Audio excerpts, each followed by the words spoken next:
Four friends, Jake, Emily, Ben and Chloe, stood before the rusted gates of Blackwood Manor.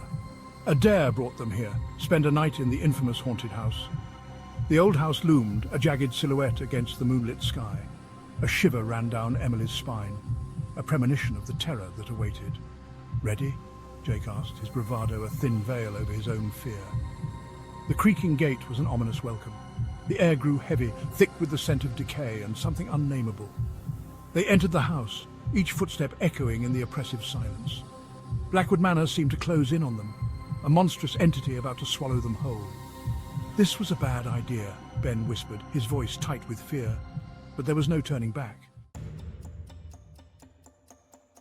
Dust caked every surface, cobwebs draped like macabre decorations. The air hung heavy, thick with the weight of forgotten memories of unspeakable horrors.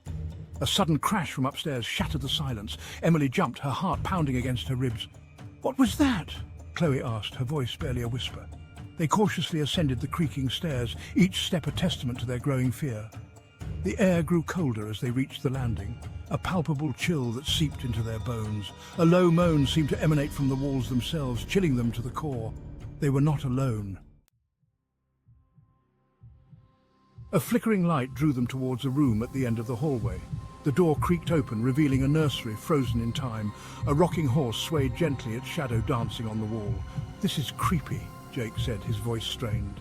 A child's laughter echoed in the room, high-pitched and chilling. Chloe swore she saw a figure flit past the doorway, a fleeting shadow that vanished as quickly as it appeared. The temperature plummeted, and the rocking horse began to move violently, banging against the floor. Terror, raw and consuming, threatened to overwhelm them. Section 4. Spectres in the Shadows. They fled the nursery, their fear propelling them through the darkened hallways. Each room held a new horror, a new manifestation of Blackwood's dark history.